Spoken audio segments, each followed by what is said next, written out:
Ok, ¿y cuántos fueron en matemáticas? Esta llamada se está grabando. ¿Fueron los dos nomás? 8 alumnos fuimos. Ah, ahora se fueron ya a almorzar. Bueno, A correcto, chicos. cocinar, me imagino. Sí, es más seguro.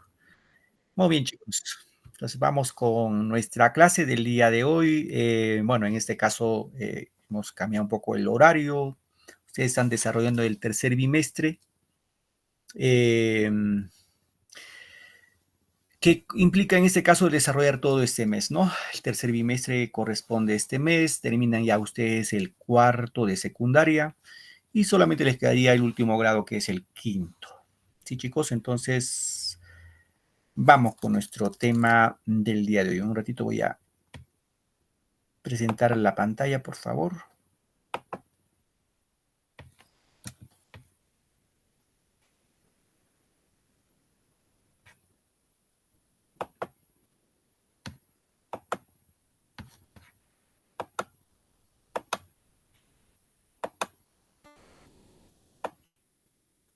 Si observan mi pantalla, me confirman si están observando mi pantalla.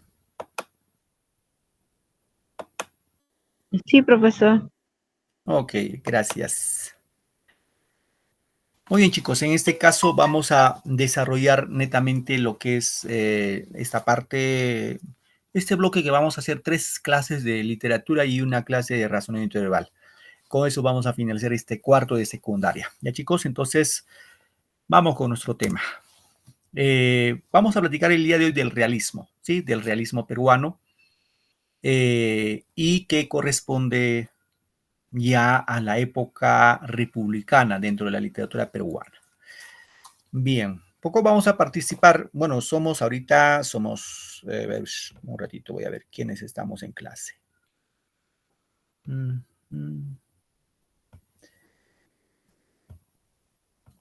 Estamos Roxana, Marisú y Yasmín. Somos 3, conmigo 4.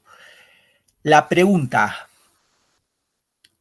Bueno, en este caso hay que participar, ¿no? Si no tenemos idea, igual, ahí queda.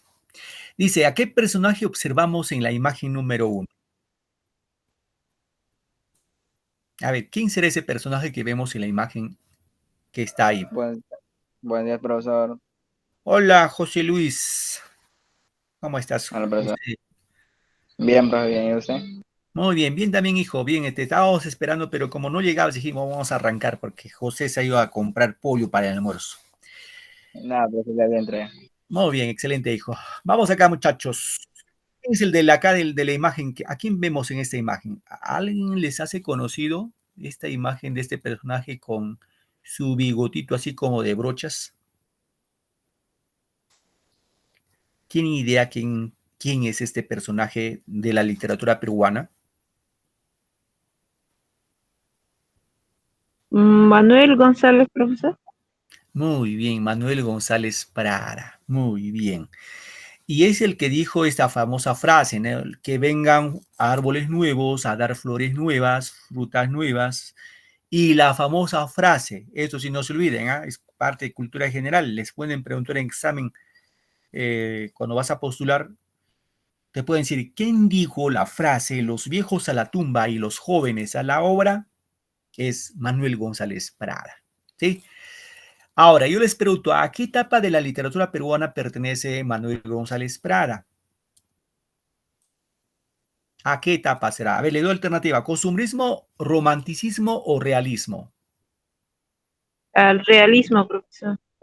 Correcto, al realismo. El Muy bien. realismo. Excelente.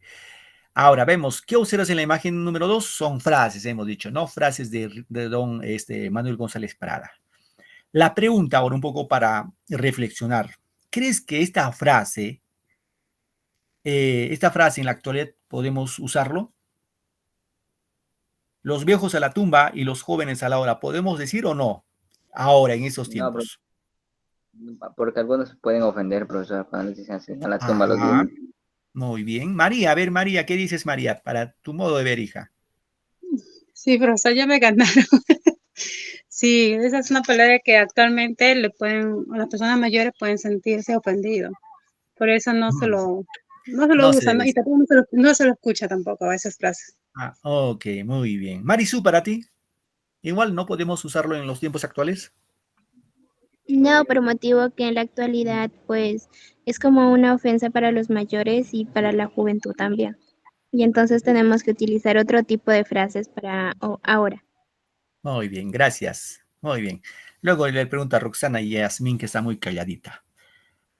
Esta frase lo vamos a analizar y luego al final también, profes, creo que lo que me han dicho o cambian de parecer, ¿ya? Vamos a ver.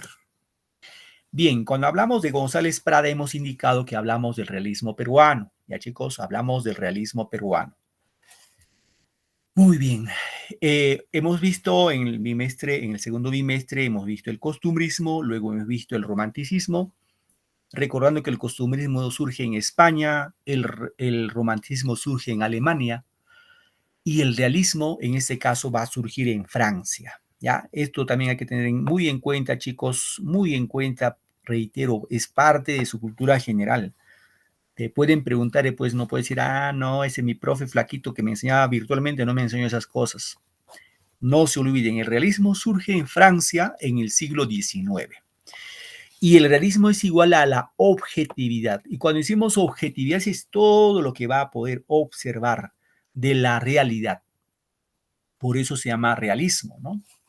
Entonces, como definición, vamos a indicar que el realismo como movimiento literario surge en Francia. ¿Sí? No se olviden, surge en Francia. Y se opone al romanticismo que surgió en Alemania. Se opone. En otros términos, había esa, digamos, competencia entre los alemanes y los franceses, ¿no? Si los alemanes sacaban un movimiento, en este caso, los franceses ya sacaban otro movimiento, ¿no? Siempre ha habido una competencia en el campo cultural.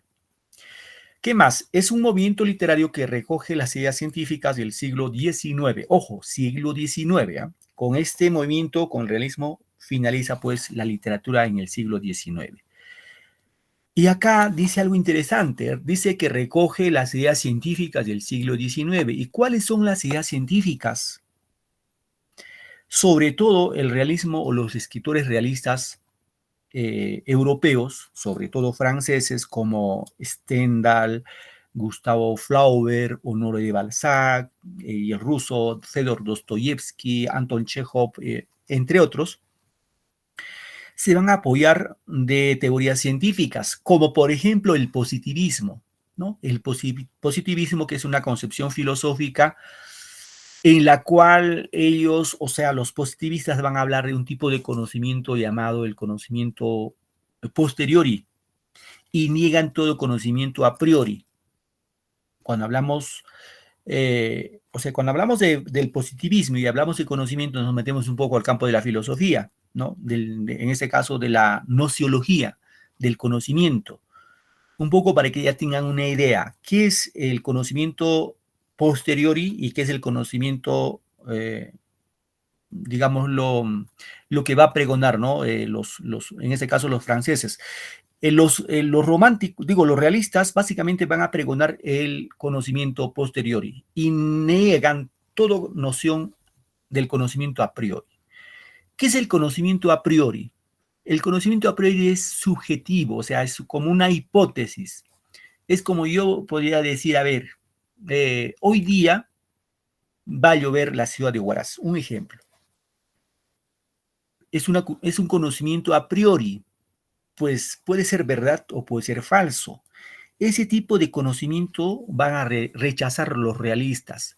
Ellos apuestan por un conocimiento de tipo posteriori, o sea, demostrado, comprobado científicamente. Y ahí se van a plegar básicamente a un gran, digámoslo, teórico, científico francés de nombre Charles Darwin. Charles Darwin escribe un libro que se llama El origen de las especies. En ese libro hace su, digámoslo, su teoría en la cual indica que nosotros los seres humanos provenimos del mono, ¿no? Del mono. Para Darwin primero éramos cuadrúpedos, unos simios, unos monos. Luego este mono se convirtió en Homo erectus, hombre erecto, ¿no? Ya no caminaba de 4, sino caminaba de 2, así medio inclinadito. Luego viene el Homo habilis, dice que cuando el hombre empezó a caminar de dos patas, empezó a desarrollar su mano, y al desarrollar la mano, desarrolla el pensamiento, desarrolla su cerebro, y ahí viene el Homo sapiens, ¿no? El Homo sapiens, y ahora, de acuerdo a estos estudiosos, somos el Homo sapiens sapiens. Claro, es una teoría, ¿no? Es una teoría. No está, digámoslo, al 100% comprobado de que nosotros provenimos del mono. Entonces, los realistas básicamente se van a apoyar a eso, a conocimientos, a tendencias básicamente de carácter científico. ¿Ya, chicos?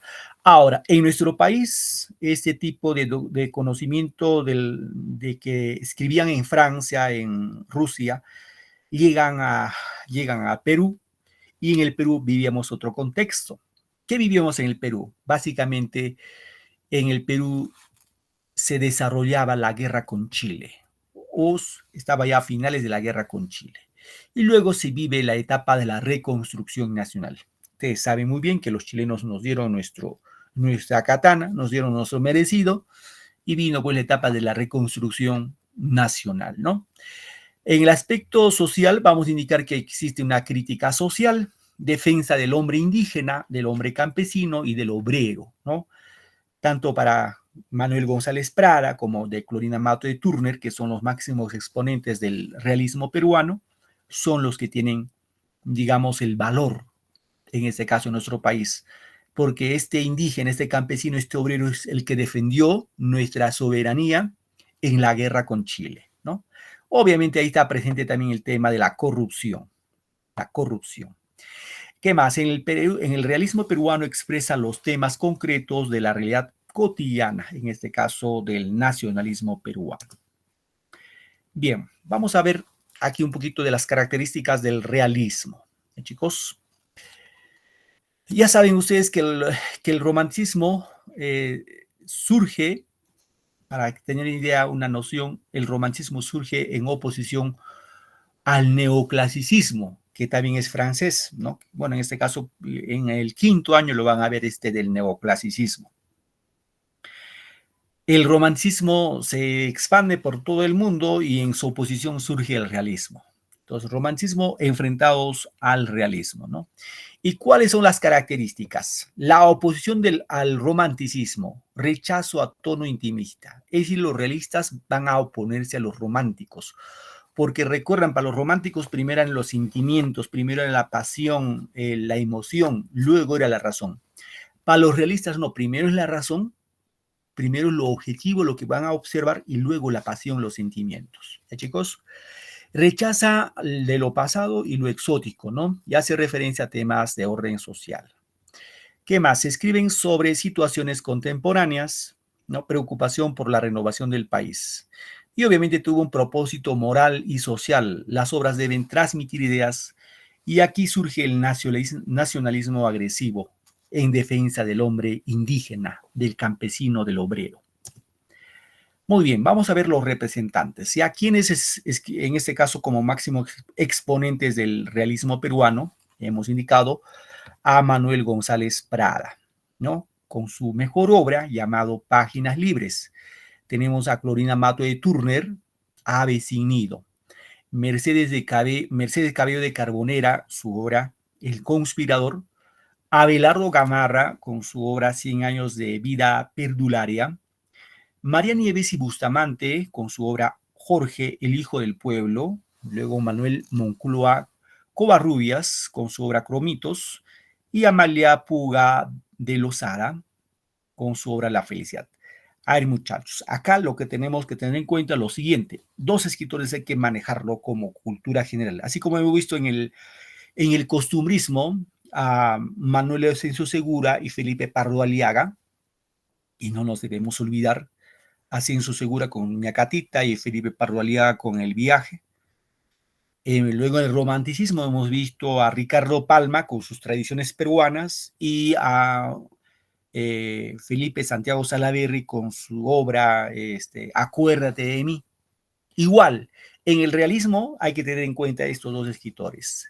Manuel González Prada, chicos, con su obra Páginas Libres, y Clorinda Mato de Turner con su obra Ave sin nido. Ya, esto hay que tenerlo muy en cuenta. ¿Sí? Ahora, para no hacer el monólogo, la palabra páginas libres, página, ¿está bien escrito o hay un error de mi parte? Página se escribe con J o con G.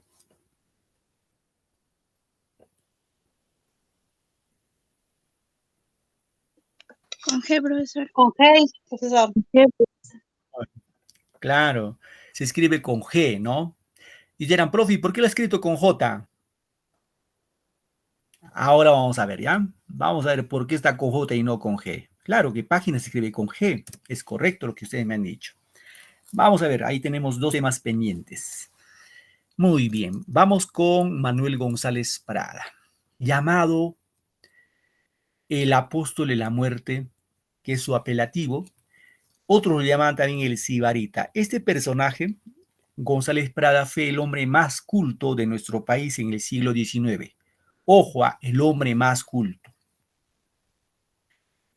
Obviamente eh, él era un hombre muy que criticó mucho a los políticos de esa época y por ello fue odiado por muchos y querido por pocos. Tenía muchos enemigos.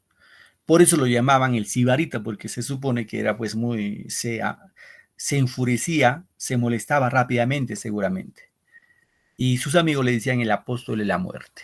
Chicos, ahora, como características de González Prada, vamos a indicar, se le considera el padre del nuevo pensamiento social peruano. En otros términos, González Prada es considerado el padre, el fundador del socialismo peruano, ya, del socialismo peruano. ¿Qué más? Otra característica, fue el crítico más implacable de la derrota de la Guerra del Pacífico. Él criticó a los políticos, a los militares, a los limeños, por la cual ellos fueron los causantes. Él indica que perdimos la guerra con Chile. Ellos fueron los, digámoslo, los autores, los políticos, los militares y la clase, digámoslo así, aristocrática limeña que no supo defender con sangre su territorio, su tierra.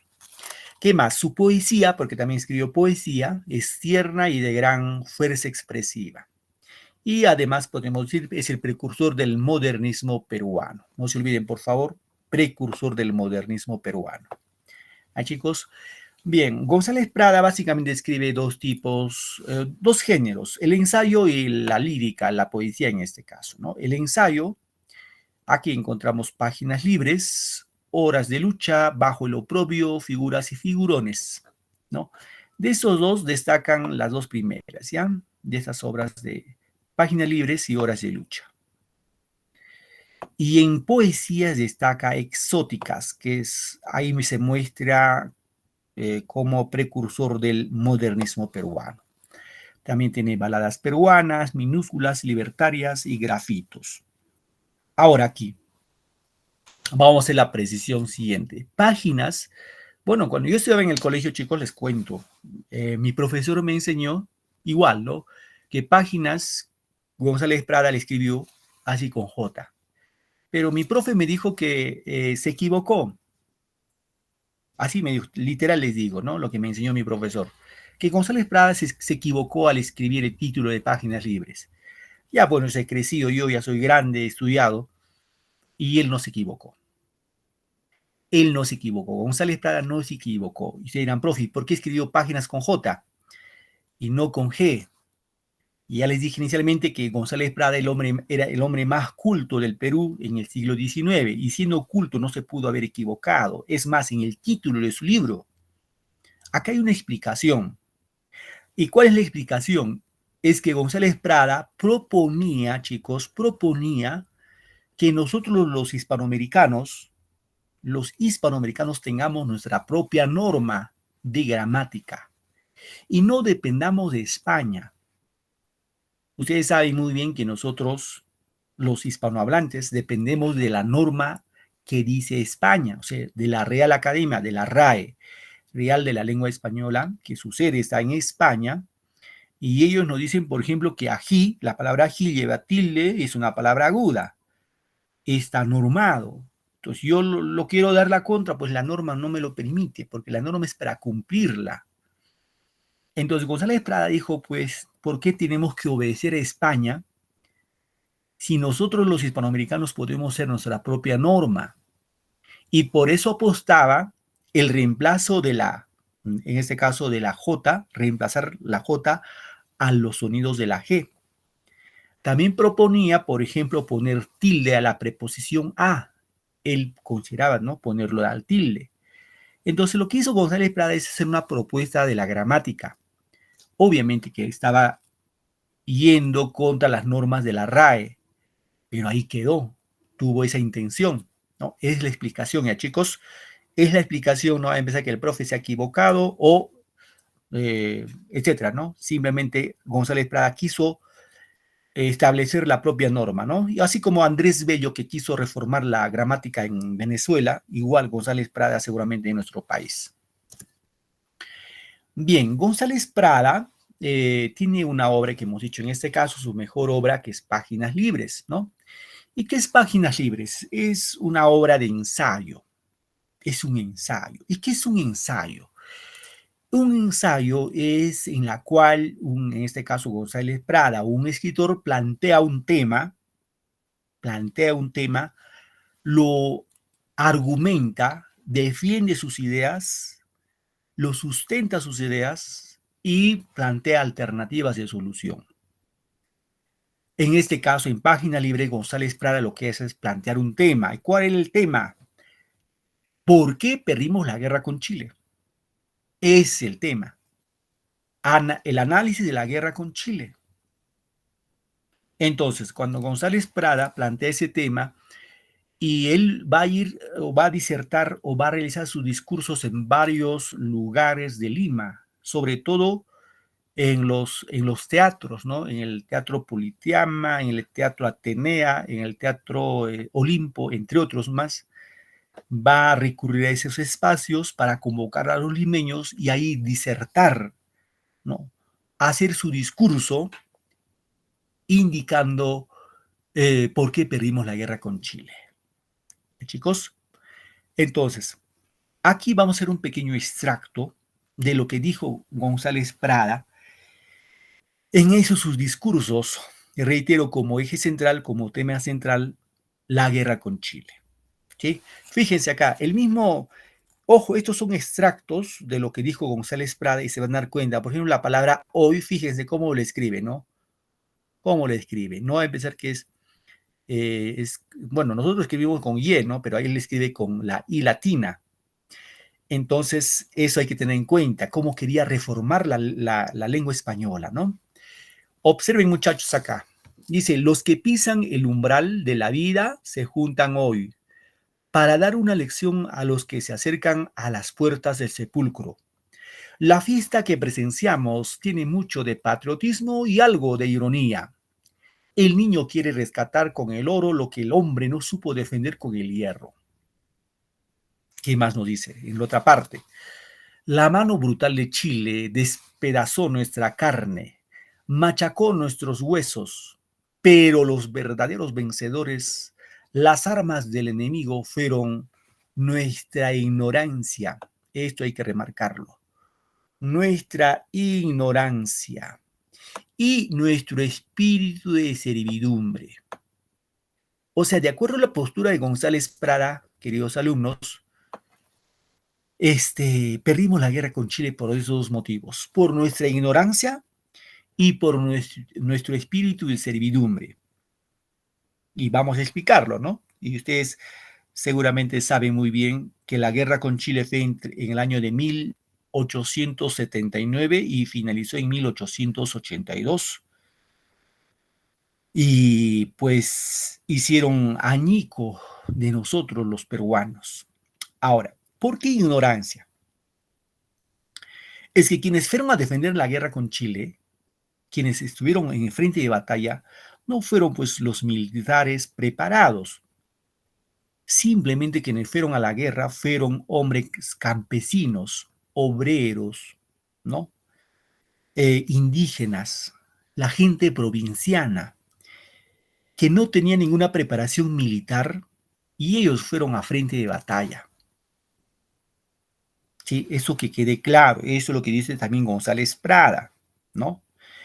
Y el otro dice que también perdimos por nuestro espíritu de servidumbre, y es cierto, ¿no? Nosotros los peruanos somos muy buenos, somos, a comparación de otros países, chilenos, ecuatorianos, colombianos, etcétera, etcétera. Nosotros los peruanos somos muy buenos. Y un poco si vamos a ese orden, recordamos lo que hacía don Miguel Grau, ¿no? Cuando Miguel Grau hundió a los chilenos en sus embarcaciones, lo que hizo Grau es rescatarlo, lo que estaban ahogando. Pero ¿qué hacían los chilenos? Así, los fusilaban en el mar, en el agua, los fusilaban. Entonces, pues por ahí nosotros los peruanos fuimos muy complacientes, muy condolientes con los chilenos. Y por eso, a ver chicos, ¿cómo nos dicen los ecuatorianos y los chilenos? ¿Cómo nos dicen a nosotros de cariño? ¿Alguien sabe? A ver.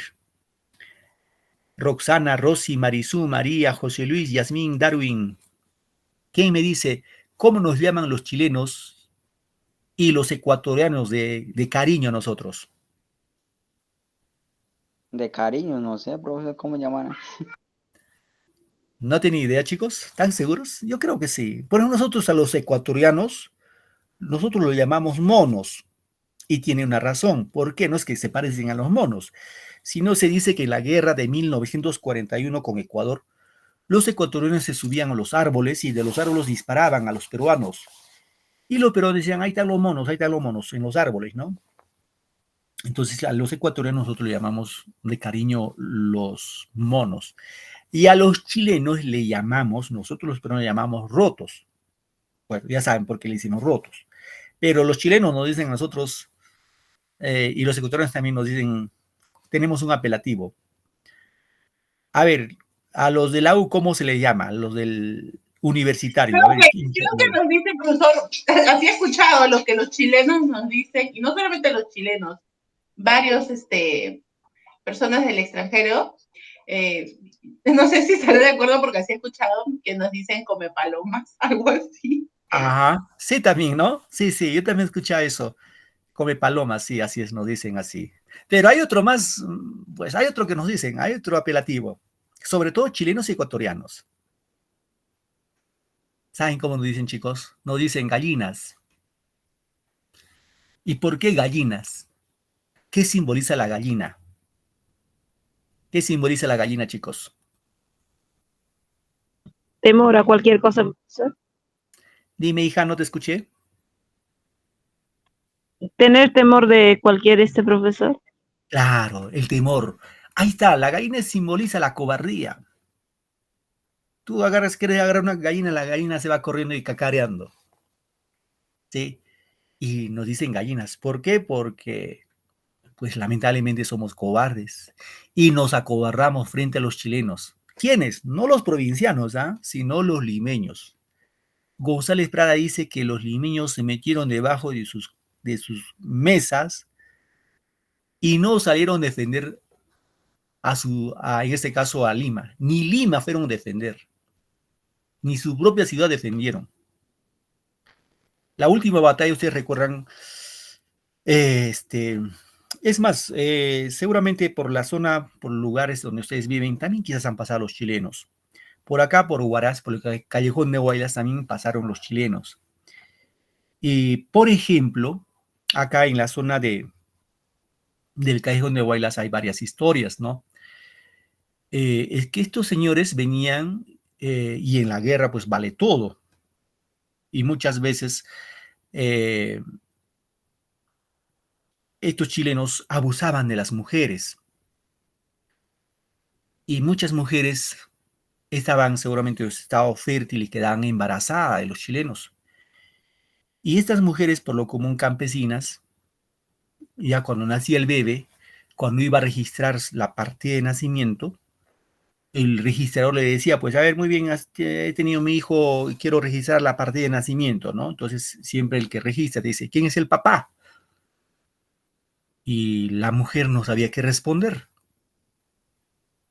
simplemente decía era un chileno, otras decían estaba vestido de rojo, nada más. Entonces, el que registraba la partida ponía así, por ejemplo, a ver, Juan, no vamos a poner un ejemplo, Juan. Su apellido, pues como no sabía el nombre del papá, porque este chileno violador no avisaba, pues no decía yo me llamo tal o cual, simplemente violaba y seguía su camino, ¿no? Entonces, este registrador puso los nombres, en este caso, por ahí viene este nombre de tipo de origen, de procedencia, el apellido chileno, por ejemplo, el apellido Chile, el apellido Rojo, son de esa procedencia. Y yo tengo varios amigos acá en Huaraz que tienen ese apellido Rojo, apellido chileno. Y eso no solamente acá en Huaraz, es casi en todo el Perú, que nos dejaron, ¿no? Estos abusivos chilenos, y pasaron por acá, ¿para qué? Para rodear Lima. Cuando rodearon a Lima, vino la última batalla, la batalla de Miraflores. Y quienes, reitero chicos, quienes defendieron la batalla de Miraflores fueron gente provinciana, ¿sí? Gente de provincia. Los limeños, reitero, los limeños se metieron debajo de su mesa. Ahí se acobardaron. Pues con razón los chilenos nos dicen gallinas, porque se acobardaron, pues. Eso es cierto. Ahora, a ver chicos, ¿alguno de ustedes de Huánuco? ¿Quién es de Huánuco?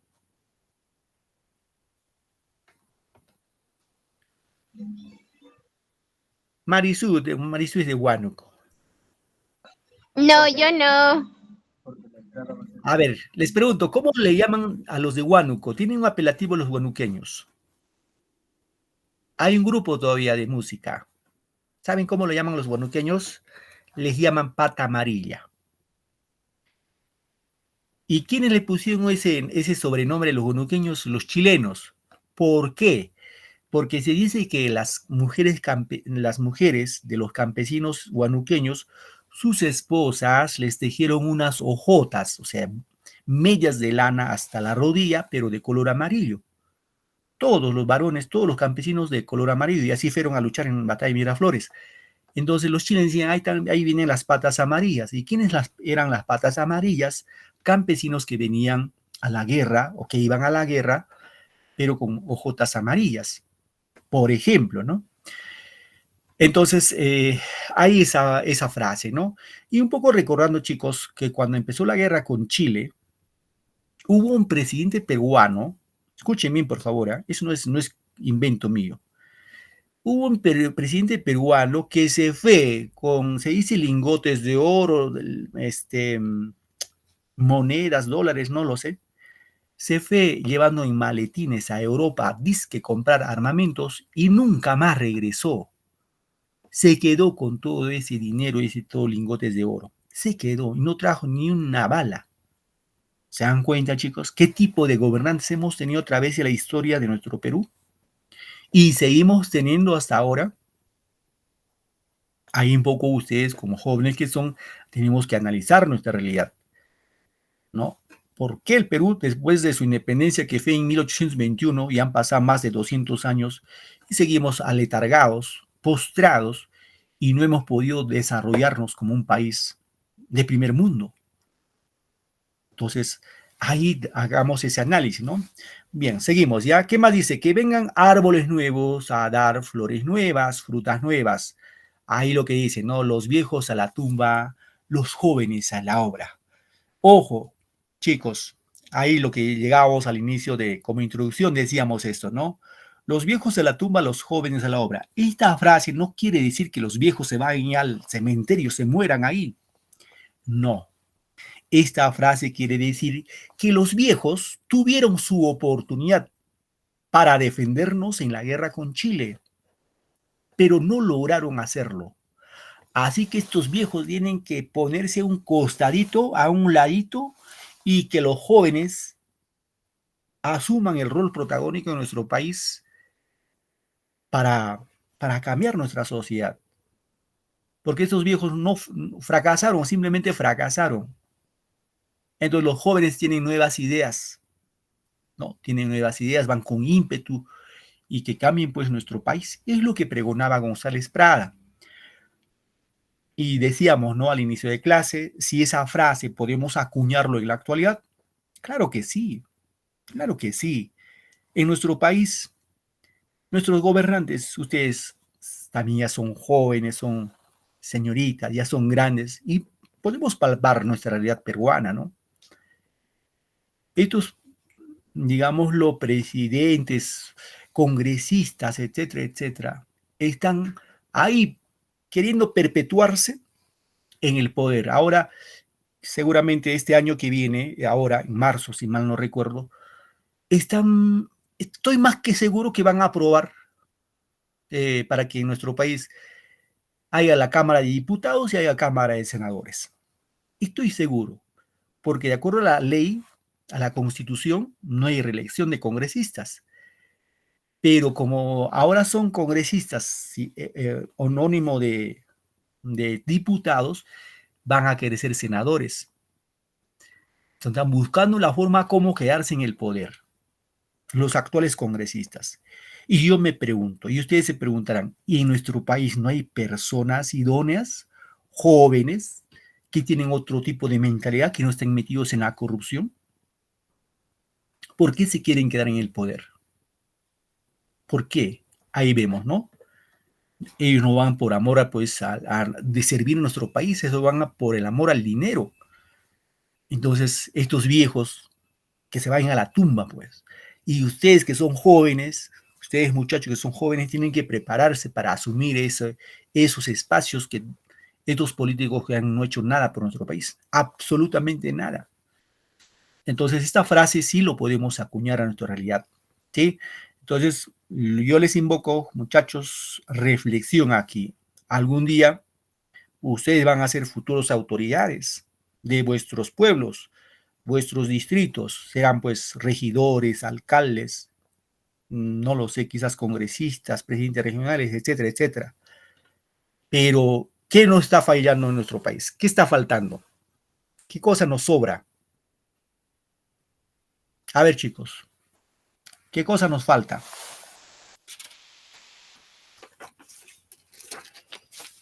¿Qué falta en Un nuestro buen gobierno, país? Dime, Darwin. un buen gobierno, bro. Claro, un buen gobierno, sin corrupción. Claro, sin corrupción, sobre todo sin corrupción. Y lamentablemente todos nuestros presidentes que están ahora en la cana, como se dice, metidos en la corrupción. Ahí estamos, es nuestro talón de aquí, es la corrupción. Todos metidos en la corrupción, desde las altas esferas hasta las bajas esferas. Eso Cierto, ya profesor, vemos. que hay un presidente que no sea corrupto es mucho pedir, ya. Todos salen Sí, así. creo que no. Creo que es mucho pedir, cierto. Pero el cambio va de nosotros, muchachos. Ustedes tienen que cambiar. Ustedes son la esperanza de nuestro país, nada más que ustedes. Ya la gente vieja, ya está, como dice, tiene la mente petrificada y eso ni a cañonazos cambia. Ustedes tienen que cambiar nuestro país, Dios mediante. Es el sueño que nosotros en educación, nosotros los educadores tenemos en ustedes, los jóvenes, porque de la gente caduca, adulta, ya no esperamos nada. Que nos hemos podrido entre todos, como ese González Parra decía, en el Perú, donde tú metes el dedo sale pus. En el Perú todo se pudre. Y obviamente tuvo razón. Y hasta ahora sigue la podredumbre. Fíjense nomás lo que pasa en transporte, ¿no? Mismo educación, chicos. Mismo sector educación. Entonces, la corrupción está por todos lados. Quieres sacar tu licencia de conducir, vas, aunque no sepas manejar, vas, firmas, la idea es que pagues, ya tienes tu brevete, aunque no sepas manejar. Eso pasa en nuestro país. Y eso se ha demostrado en los reportajes, ¿no? Muy bien, muchachos, aquí reflexión, muchachos, aquí reflexión. No solamente es ver las cosas así efímeras en nuestro país, sino ver las causas de nuestra situación económica, social. Vamos a hablar ahora de la otra escritora, ¿ya? Vamos a hablar de Clorinda Matto de Turner. Clorinda Matto de Turner es una escritora que nace en Cusco, ¿no? En la región que se educó y luego se casa con un norteamericano y queda viuda. Y al entrar en un periodo de dificultades económicas se trasladó a Arequipa, donde se dedicó al periodismo, ¿no? Luego publicó 2 volúmenes de tradiciones cusqueñas y leyendas, ¿no? Y bajo el evidente estímulo de tradiciones peruanas que escribió Ricardo Palma, él le hace tradiciones cusqueñas, ¿no? Y tiene algunas obras que es bueno analizarlo. Uno de sus obras es la obra Herencia, Índole, Tradiciones Cusqueñas, y la obra más importante es Ave sin nido, ¿ya? Así como de González Prada hemos hablado de Páginas Libres, Clorina Mato de Turner vamos a hablar de Ave sin nido. ¿Y de qué trata Ave sin nido? A ver, chicos. Aquí también hace Clorina Mato de Turner hace, digámoslo, un estudio de cómo era la vida en la provincia. Y en la provincia, pues siempre las provincias, el hombre campesino, el indígena, siempre ha sido postergado. Y Clorina Mato de Turner nos va a demostrar con esta su obra esa postración, y no solamente postración, sino abuso de parte de las autoridades, y sobre todo, aquí vamos a encontrar el abuso de la iglesia. La iglesia va a abusar de la gente campesina, de los más humildes, de los desprotegidos, porque para ellos no hay justicia. Y en esta obra, chicos, vamos a encontrar eso, ¿ya? Bien, ¿de qué trata esta obra? Ojo, van a tener una idea aquí de qué trata. Aquí encontramos a 2 personajes en esta obra, Margarita y Manuel, ¿ya? Margarita y Manuel. Esos 2 muchachos son enamorados. Ambos son de origen indígena. En este caso viven en el pueblo llamado Quillac. Quillac, aquí está, voy a subrayar, ¿ya? Quillac.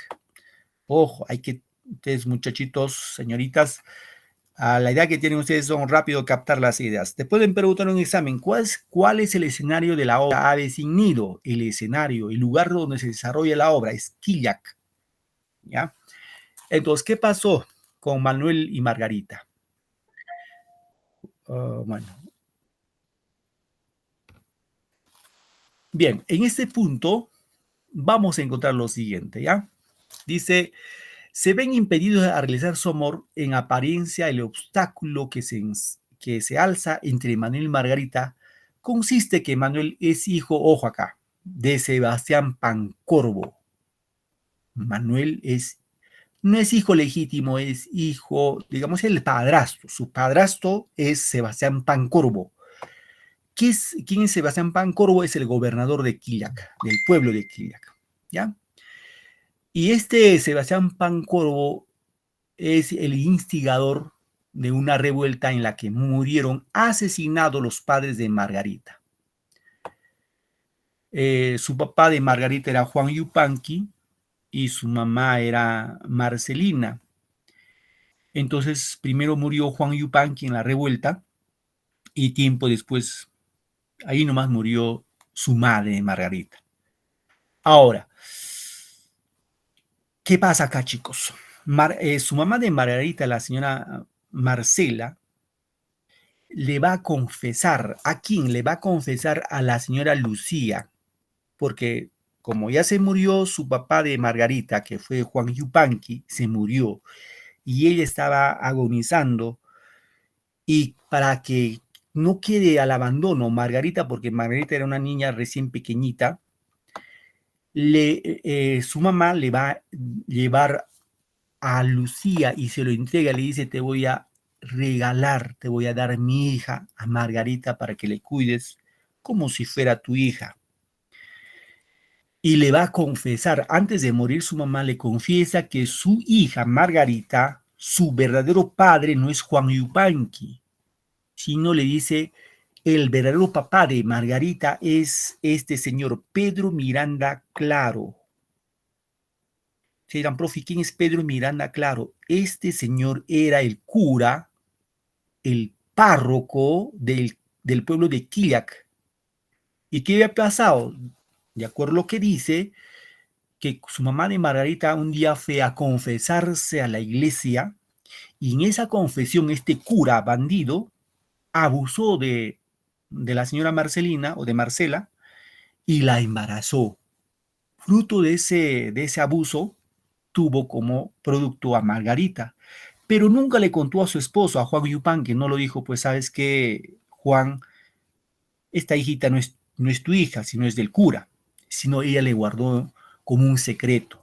Pero antes de morirse sí le confesó a Lucía de que cuál era su verdadero origen de Margarita. Así que Margarita creció bajo el cuidado de Lucía y don Fernando, que eran los padrinos y protectores de Margarita, y que guarda en secreto el verdadero origen de ella, pues le hicieron creer que su verdadero padre era el niño Juan Yupanqui, cosa que no era cierto, ¿no? Como hemos dicho. ¿Qué más? Y bueno, ¿qué pasó ahí? Este muchacho Manuel, ya te he dicho que su papá, digo, su padrastro era Sebastián Pancorbo, y su madre era una terrateniente del Quillac. Entonces, como tenía un poquito de dinero, era adinerado, a Manuel, de jovencito, lo mandaron a estudiar a Lima, a estudiar, en este caso, Derecho, Jurisprudencia. Y cuando regresa aquí, ya hecho profesional, Manuel encuentra a Margarita hecha una señorita, y se enamora. Manuel y Margarita se enamoran, ambos jovencitos. ¿Qué pasó, profe, luego? Y la revelación de esta verdad separa definitivamente a los jóvenes enamorados. En realidad, ellos son hermanos. Margarita y Manuel son hermanos. Han sido engendrados en dos indias, en dos campesinas, por el cura párroco de la aldea de Quillac, en este caso, don Pedro Miranda y Claro, donde ambos viven. Es decir, igual este cura también embarazó a la mamá de Manuel, y fruto de esa relación nació Manuel. Pero luego su madre se comprometió con Sebastián Pancorbo, que era el padrastro de Manuel, y al final se dio cuenta que ambos eran hermanos, Manuel y Margarita. Entonces, un día antes, porque estos muchachos habían planificado casarse, un día antes de su boda, Lucía y Fernando los hacen llamar y le dicen, ¿saben qué? Manuel y Margarita, ustedes no pueden casarse. Y le dicen, ¿por qué? Porque son hermanos. Bueno, Manuel sabía que su verdadero padre era pues Pedro Miranda Claro, y todo el pueblo lo sabía. Pero el que no sabía era de Margarita, porque Margarita, lo único que sabía era su madre y que le había confesado Lucía. Entonces le dicen, no pueden casarse. ¿Y por qué? Porque tu madre antes de morir me confesó que tu verdadero padre no era Juan Yupanqui, sino el cura. Por eso lleva el título de Aves sin nido. O sea, Manuel y Margarita no pueden hacer su amor, su nido de amor, y quedan así como aves sin nido. A ver, chicos, ¿alguna pregunta hasta aquí? Roxana, Rosy, Marisú, María, José, Darwin. Por mi parte, ninguna, profesor. ¿Se dejó entender aves sin nido?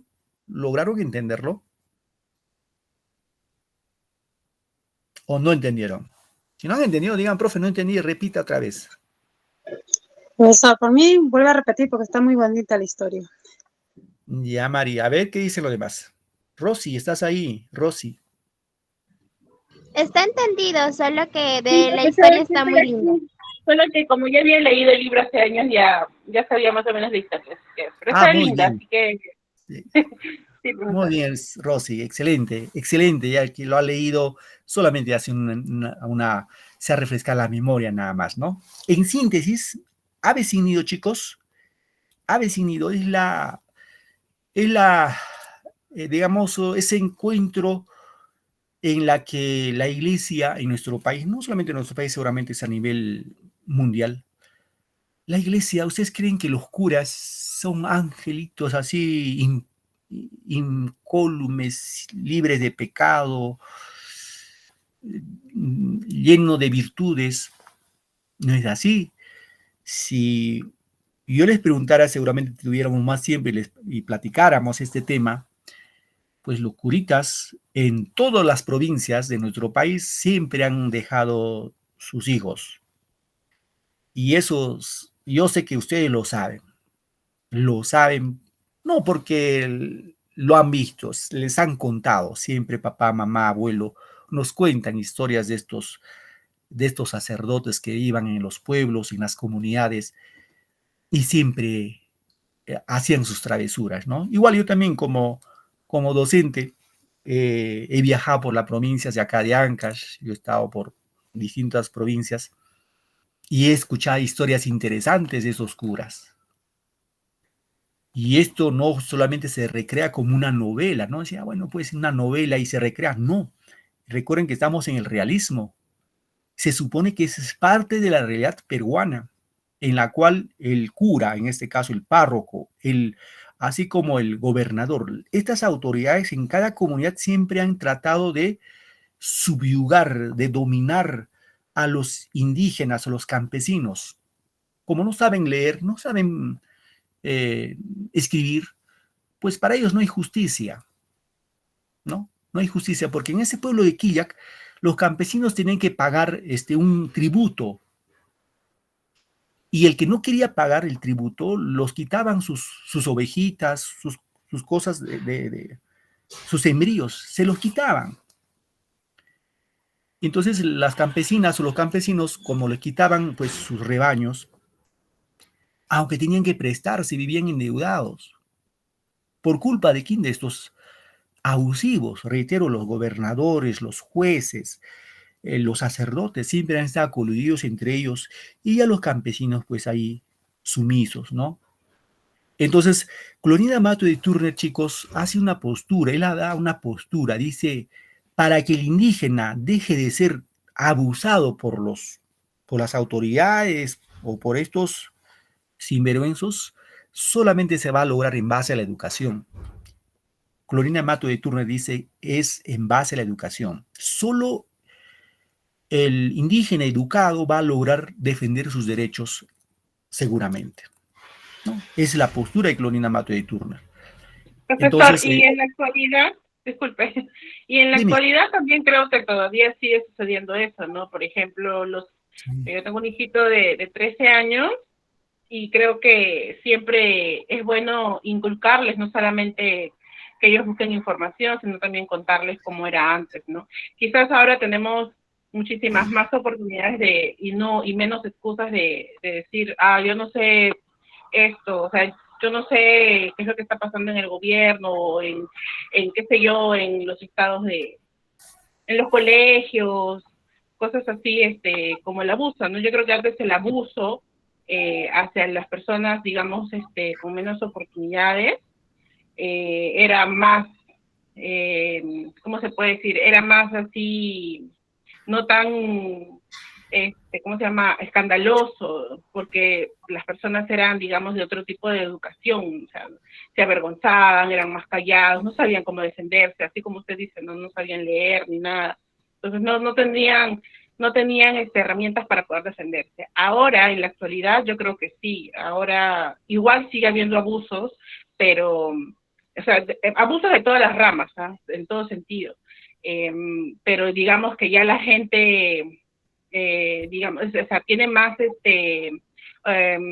herramientas de conocimiento para poder, digamos, defenderse, ¿no? Igual con nuestros hijos, con los familiares, o sea, libros, en la computadora, en la tele, aunque yo no me confío mucho en la tele, prefiero mejor por fuentes, ¿cómo se llama?, con garantía, ¿no? Buscar información, más o menos. E incluso también sabemos diferenciar las cortinas de humo y todo eso, ¿no? O sea, ya como que no es tanta, ya, digamos, la excusa de agarrar y decir, yo no sé esto porque no pude estudiar, ¿no? Ahora hay varias herramientas para no excusarse más que todo y poder cuidarse, defenderse, y saber qué es lo correcto y qué es lo que no es correcto. Excelente, Rosy, gracias por tu apreciación. Interesante, excelente. Muy bien, chicos, hemos poco visto la forma panorámica, algo de nuestra realidad peruana del siglo XIX. Agradecerles a ustedes por su tiempo y su buena paciencia, nos ganó la hora. Ya conmigo nos encontramos la próxima semana, que tengan un bonito domingo y que les vaya súper. Gracias, chicos, felicidades a todos y feliz almuerzo. Gracias, profesor. Gracias, profesor. Hasta luego. Hasta luego. Hasta la próxima clase. Hasta luego, Otra cuídense. semana otra historia, profesor, otra historia. Hasta luego, cuídense. Nos vemos la próxima clase. Hasta la próxima, profe. Hasta luego. Chao, José, cuídate, nos vemos. Bueno, profesor.